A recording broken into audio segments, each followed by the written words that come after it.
করব বাউল মাছের মাথা দিয়ে শুশনি শাক আলু বেগুনের চচ্চড়ি। আমি এখানে শুশনি শাক এবং মাছের মাথা নিয়েছি। শুশনি শাকগুলোকে ভালোভাবে কেটে ধুয়ে নিয়েছি। সেমভাবে আলু বেগুনগুলোকেও চচ্চড়ির মতো ছোট ছোট করে ধুয়ে কেটে নিয়েছি।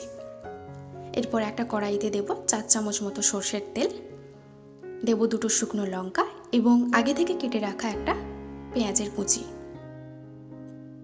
হালকা ভাজা হলে দেব 1 চামচ পাঁচফোড়ন এবং 1 চামচ ধনে গুঁড়ো এবং 1 চামচ লবণ দিয়ে মশলাটা ভালোভাবে ভেজে নেব।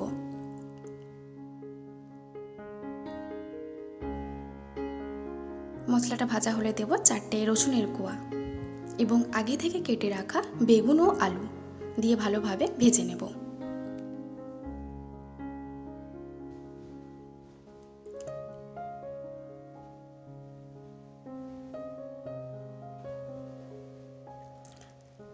বেগুন ও আলুটা ভাজা হলে দেব 1 চামচ সরষে বাটা এবং অল্প পরিমাণে জল।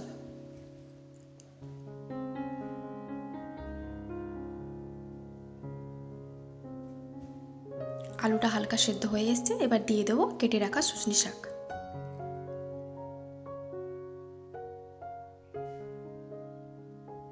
শুশনি শাকটাকে ভালোভাবে নেড়ে নেব এবং একটু ভাপ লাগিয়ে নেব।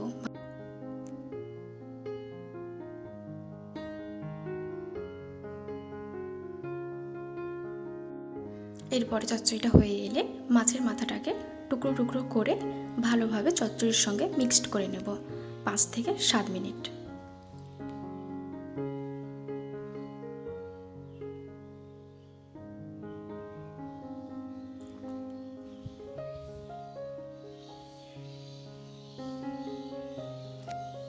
এভাবেই আমার চচ্চড়িটা তৈরি হয়ে গেছে। তৈরি হয়ে গেলেই সার্ভ করে নেব বাউল মাছের মাথা দিয়ে শুশনি শাকের আলু বেগুন চচ্চড়ি।